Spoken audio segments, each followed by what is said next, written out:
Well, I started working in the visual effects part of the film industry pretty much by accident.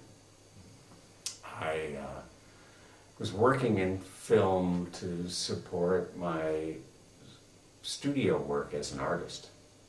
So I'd work periodically on film and then periodically as an artist, go back to my studio, make enough money on a movie to go to my studio and work for a period of time without having to earn a living, and then when I got broke, I would go back on a movie.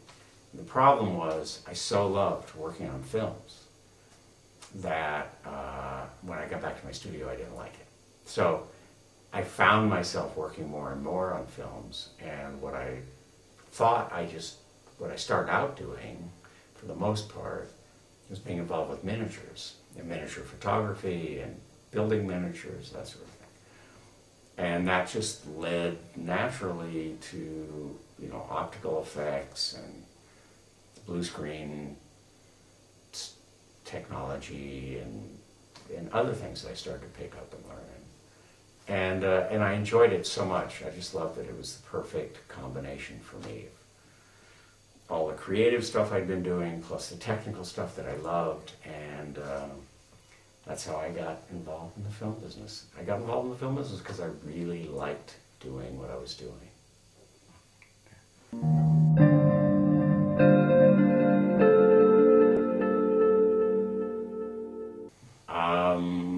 Well, I was a minor player in Blade Runner. I was just another crew member like so many people. I just happened to be associated with a few props that are sort of signature props in the movie. My credit was action prop supervisor, but really, essentially, I was an art director. It's just that I wasn't in the art director's local, so they couldn't give me a credit as an art director. So the producers invented this title for me called action prop supervisor. I've never seen that before, and I've never seen it since, and I have no idea. I didn't know until I saw the movie that's what the credit was going to be, but that's what it was. And I immediately became responsible for getting props like the Voight Kampf machine and the interior of all the cars and miscellaneous props throughout the movie. The Esper machine that Harrison Ford uses to navigate through that photograph to find Zora? Can't remember her name. The dancer, Joanna Cassidy. That's her real name, but the character's name I'm not sure about. That was great fun. I had a small crew, about 12 people. The first project was the Voight Kampf machine, which was an emergency because the first group that had tried to build it essentially failed. And I got recruited to put a team together. And luckily, I was able to hook up with a friend of mine, Mark Stetson. And Mark's had a group of miniature builders ready to go, and we jumped in, worked around the clock for a few days and got the prop done and delivered it to the set. And then immediately we got involved in finishing the inside of the spinner and doing the same thing. And I worked 9 days without sleep, and so did my crew. And then we were all on the set hallucinating and trying to figure out how to survive through the day because we were so tired. But we really enjoyed it. It was fun. So that's what I did on Blade Runner. I went from one exercise of design and execution to another, and the concept sketches that we were working from were Sid Mead's. The production designer was Larry Paul. Larry was doing a great job, but quite often he and his art directors just couldn't cover everything. So my job was to pick up all the pieces, really, of all the things they just couldn't There were just weren't enough people in the art department to do it all. And I had both the construction skills and the artistic skills that they needed and the technical skills. So we were able to put it all together. And some of the, generally art directors might know how something should look, but they would have no idea how to build it. We didn't have time to filter through that many people, so that's how I got the job.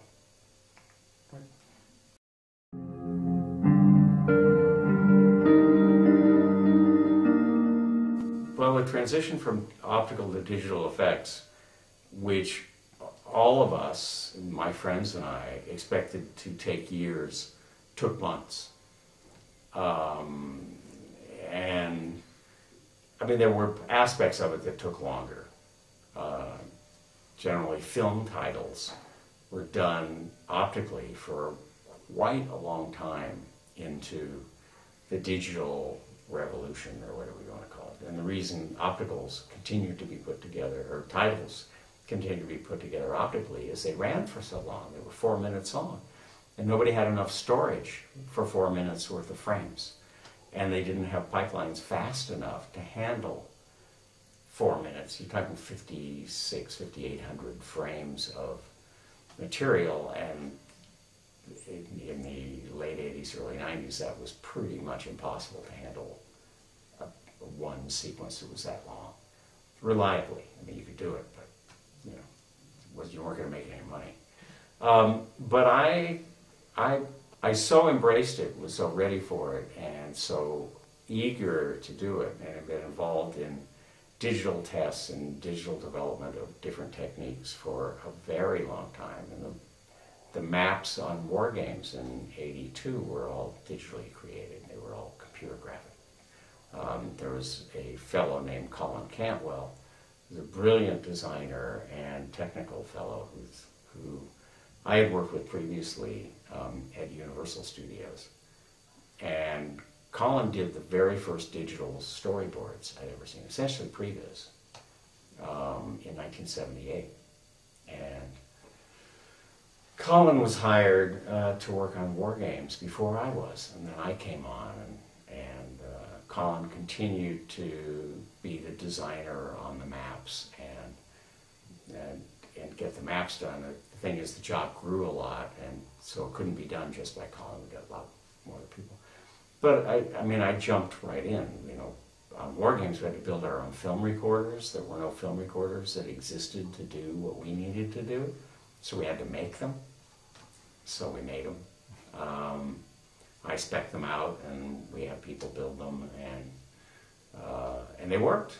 We built 3 of them, and they worked just fine. The transition for me was welcome, very welcome. So it's really all I can say. And it was very easy for me to know where digital technology was going to be useful. And the interesting thing is I started Batman Returns, the second Batman movie, the Tim Burton, second of the 2 Tim Burton movies. And when I started the film, I knew that we were going to be doing some digital compositing, and at that point hadn't been thinking about any creature work, and some digital matte paintings and things like that. I knew we were going to be doing some.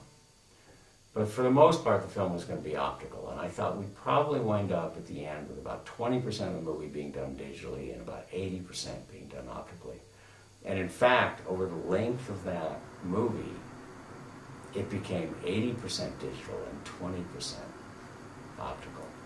And so that transition from the optical to digital, which we all estimated would take 5 to 10 years, literally took 18 months. And Batman Returns was right in the middle of that. And it culminated the year after the release of Batman Returns, was the release of Jurassic Park. So we had The Abyss in '89. There was, I think, a Back to the Future in there somewhere.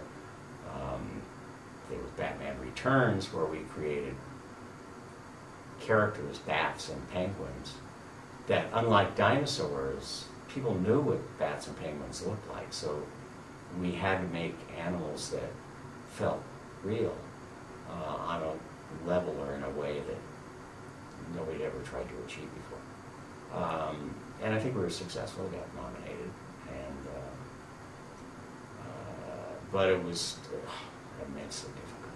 It was really difficult.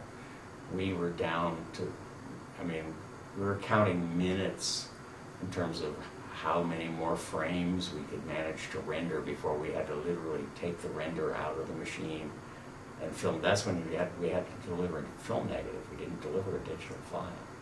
So, because movies were shot on film. And so everything had to be filmed out. So at a certain point, you had to get it onto the film recorder and get the negative to the lab to be processed. Film recorders were essentially crude. So quite often you would, in a crucial situation, you would take the same file and put it on 3 film recorders to try to make sure that one of them had a good file that you could actually print. It was exciting. It was really hard. It was really hard.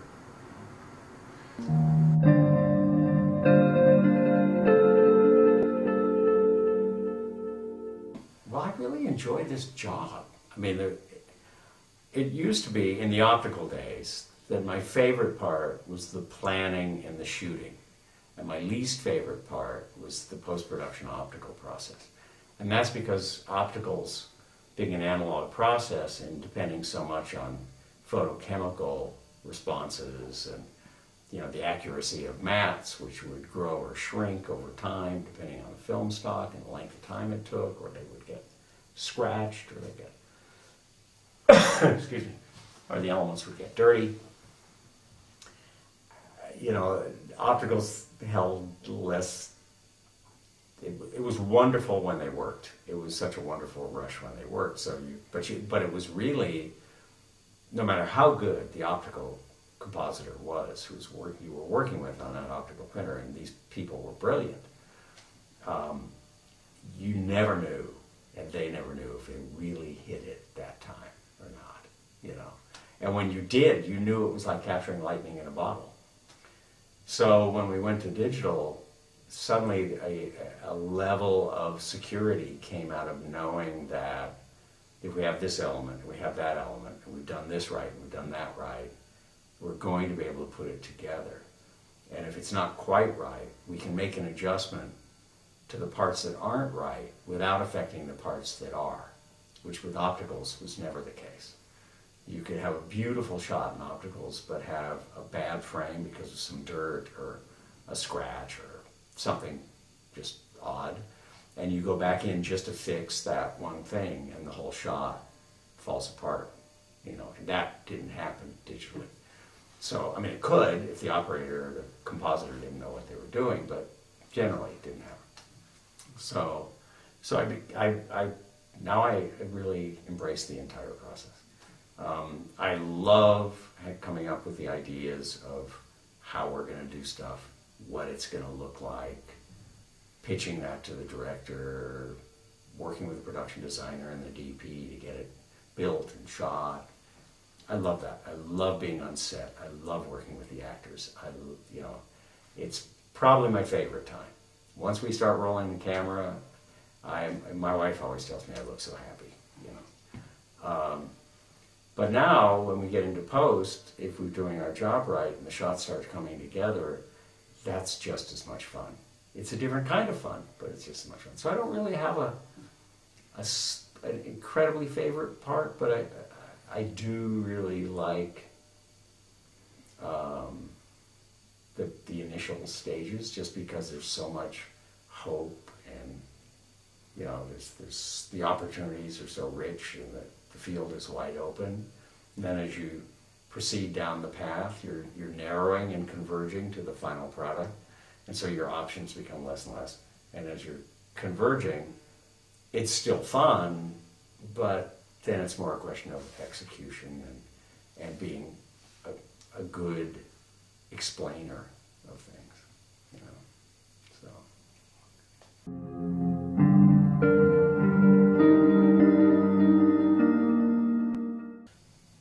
Well, I've been asked that question a lot. And people say, what's your favorite film? Who's your favorite director? What's the thing you remember best about a movie that you've worked on?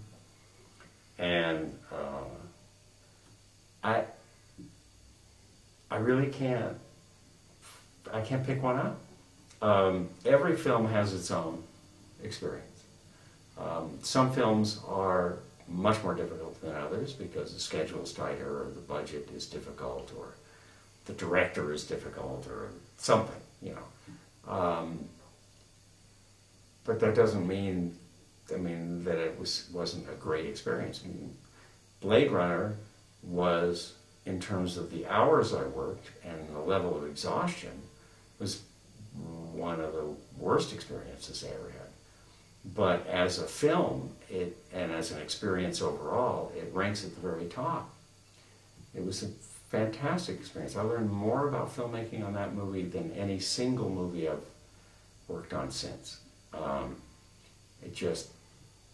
There's so many things suddenly started to click for me on that film. So that was a great experience.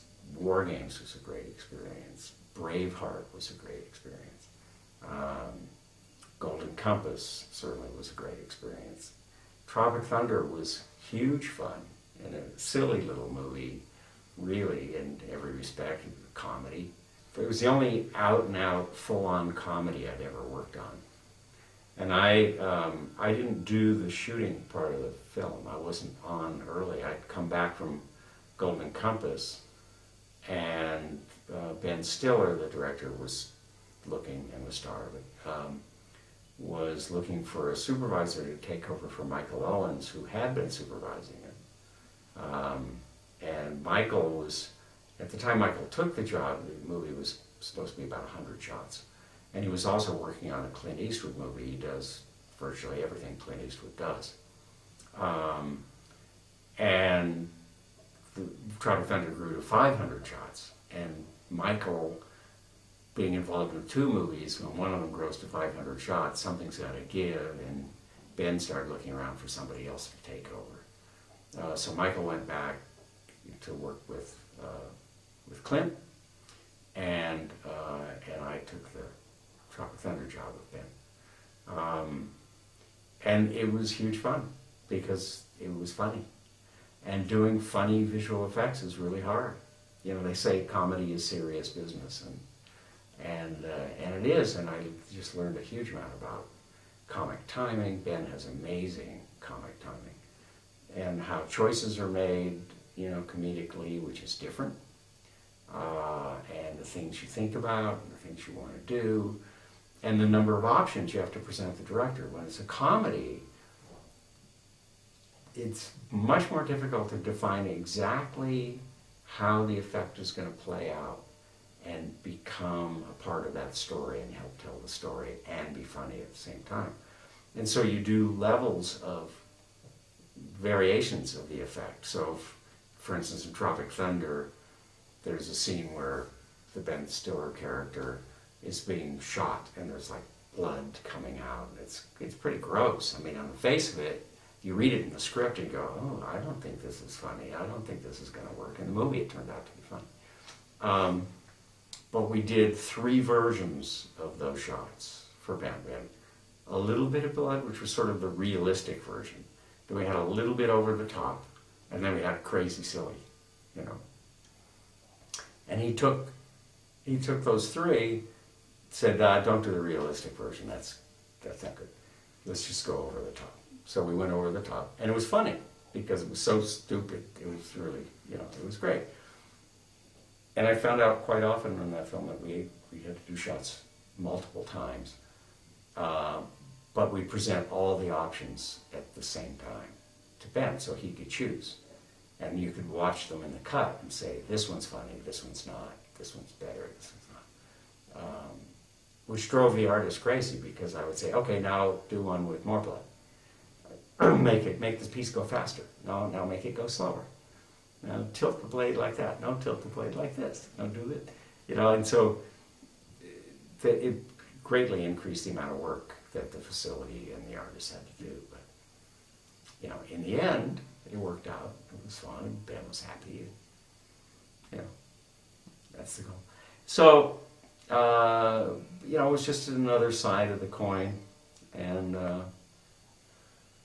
it's been a great career. I have no regrets whatsoever. It's been a terrific